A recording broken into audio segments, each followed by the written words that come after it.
Hello friends, आप सभी का स्वागत है आपके YouTube channel typing student Marina में। आज की डिक्टेशन है 80 WPM। डिक्टेशन स्टार्ट होगी 5 सेकेंड बाद। स्टार्ट।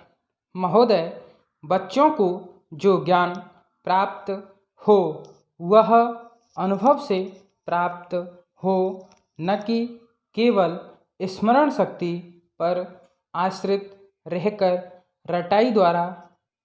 उन्होंने सोचा था और उच्चतम शिक्षा शास्त्रियों का भी यही विचार है कि इस प्रकार से प्राप्त ज्ञान बच्चों में जागरूकता, कार्यकुशलता, स्वतंत्र भावना पैदा करता है, जो इस जीवन के संग्राम में बहुत सहायक हो सकता है। दूसरा मौलिक विचार उनका यह था कि इस प्रकार की शिक्षा इस देश के लिए अनुकूल ही नहीं बल्कि अनिवार्य है।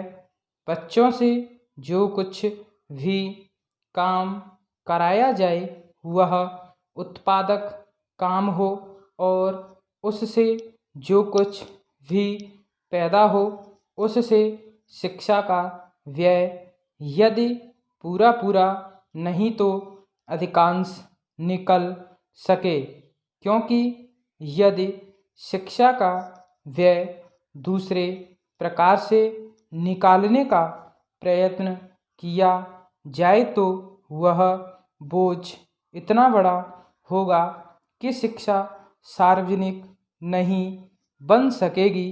पिछले वर्षों में जो कुछ भी विचार किया गया था या प्रयोग करके देखा गया, उससे जहाँ तक मैं समझता हूँ वही निष्कर्ष निकाला जा सकता है जो पहले सम्मेलन में हुई बहस से निकाला जा सकता था।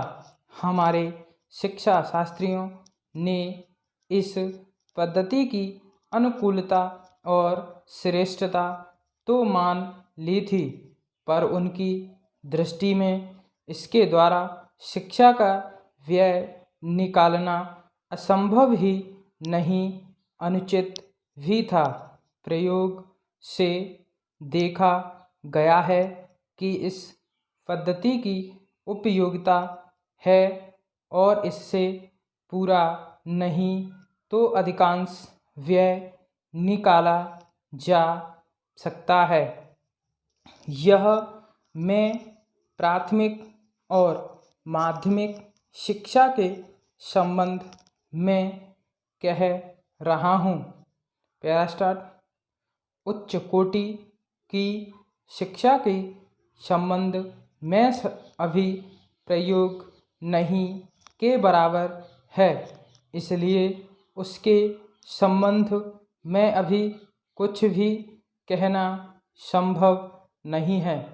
इतना होते हुए भी हम देखते हैं कि इस पद्धति को उतना प्रोत्साहन नहीं मिला और न इसका उतना प्रचार ही हुआ जितना होना चाहिए था और जितना स्वराज्य प्राप्ति के बाद हम कर सकते थे।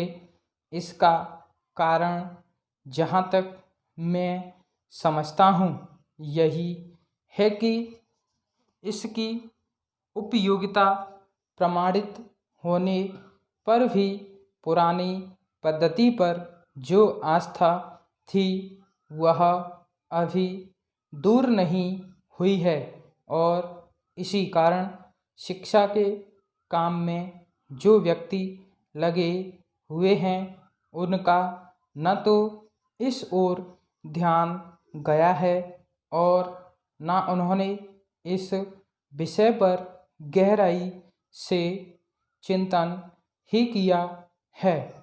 पैरास्टार्ट। आज भी हम इतना ही कह सकते हैं कि इस पद्धति का अभी केवल प्रयोग ही किया जा रहा है।